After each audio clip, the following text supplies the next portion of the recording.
Well, he says, you know, it's written all over your face. You're afraid of going to a seance.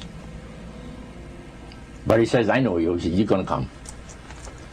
And then he started telling me how brave I was when I was aboard ship, you know, different things. He says, you're not the same man, you're changed. You're chicken. That's all I needed to hear. I said, when do we go to a seance? So one Saturday evening, we were in the place. It was our first time. Very beautiful place. The medium was a lady. She had a gorgeous new home in Montreal. And there were about 20 invited guests there, which I was one of them. And she communicated with the spirits for different people there, and telling them what the spirit said. One man said, I would like to talk to my friend that died 6 months ago, but I don't want him to appear. Just want to talk to him. Because he says, I don't trust you talking to my friend for me. So the medium says, let me inquire of the spirit. Yeah, the spirit will talk with you. And that big masculine voice was heard in the place. It says, hi Frank, it's nice of you to ask for me to talk with you. And they had a little chat.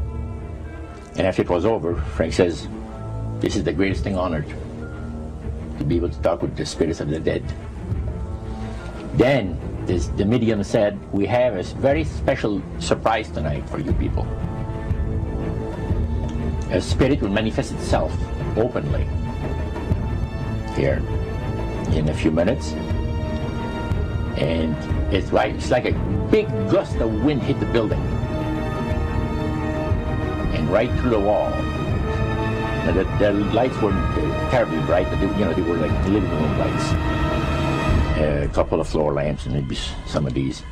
And that translucent being seemed to come right out of the wall. How did you feel right at that moment? It's almost like my heart stopped a little bit. You know, very weird feeling. So it was a lady in a beautiful evening gown, soaring. And she said to Mary, my dear sister, you are so wonderful to have asked for me. And Mary fainted and fell right off her chair on the floor. And a couple of guys jumped up and picked her up, and it's very gone. That was the beginning of it. That's how you got into it. Yeah, that's the way I got into it. After a while, you see, there's something interesting about the human mind. You can adjust to an awful lot of stuff. You can adjust to a lot of things that would terrify you to begin with. After a while, they become common and ordinary. So you mean contact with the supernatural can become commonplace and ordinary and doesn't bother anybody? Yeah. In other words, the more that you do it, you're not uncomfortable. That's right. It's just not an uneasy feeling. Yeah. So how did you feel about it? Then I got into a secret society that worshiped the spirits, you see. Well, how is that different from the seance, Roger? It happens that the seance are not involving in many ways. But when you get into a secret society of spirit worshippers, then, and especially when you're invited there by the direction of the higher ups in the spirit world, you never get out of there alive. And this is exactly what my friend and I were up against. We didn't know anything about. And there was a very, very popular big band leader. Jazz musician? Band, yeah, very famous. And one night we went to one of these seances, and he was with his wife. So Roger, you're at this restaurant. What happened? We sat there, and we had our favorite alcoholic beverages, you know. And as we talked, the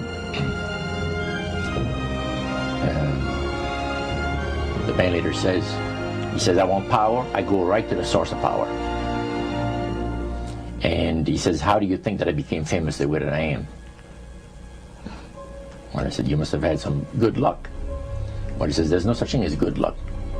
He says, there's either some power working for you somewhere, or you don't get ahead in this world. Not in my type of occupation. So it went from there. We got talking about spirit worship. Did it intrigue you? Or did it make you want to find out more about what exactly he was talking about? Yeah. So he said the supposed spirits of the dead that you're talking with are demon spirits. They're fallen angels. They're beautiful beings. Just set it out, just like Oh, that. yeah. It didn't make you uneasy when he said they were Well, demons? it shocked you a little bit, something that you first hear mentioned to you. He said, you guys have got a great future ahead of you. Because we've been told, the high priest of our society, secret society, has been told that the master has very special plans for you too. Now, what did he mean by the master? Satan. And we were interested to hear more about it. And he told us, he says, look, we worship spirits. We worship Lucifer and all his angels. They're just as beautiful as they did before they were cast out of heaven. He says there was a misunderstanding in the whole thing. He says among the inhabitants of the galaxies. And he says our master was misunderstood. And God did not bear with him like he does with people that make mistakes today. So we're in a warfare, good against evil. And we happen to be the evil ones, but we're not that bad. He says, I look at this business between the forces of good and evil. He says, you believe in one person believes in God, and everyone believes in Lucifer. It's like politics. So the great controversy is real. And you've heard someone talk about it that's on the other side. And through these people, they are sold to the fact that Christ will not return to this planet with power and great glory.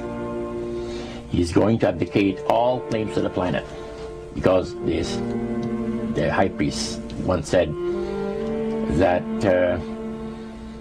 Christ will abdicate all claims to the planet because he knows that it is lawfully and rightfully Satan's.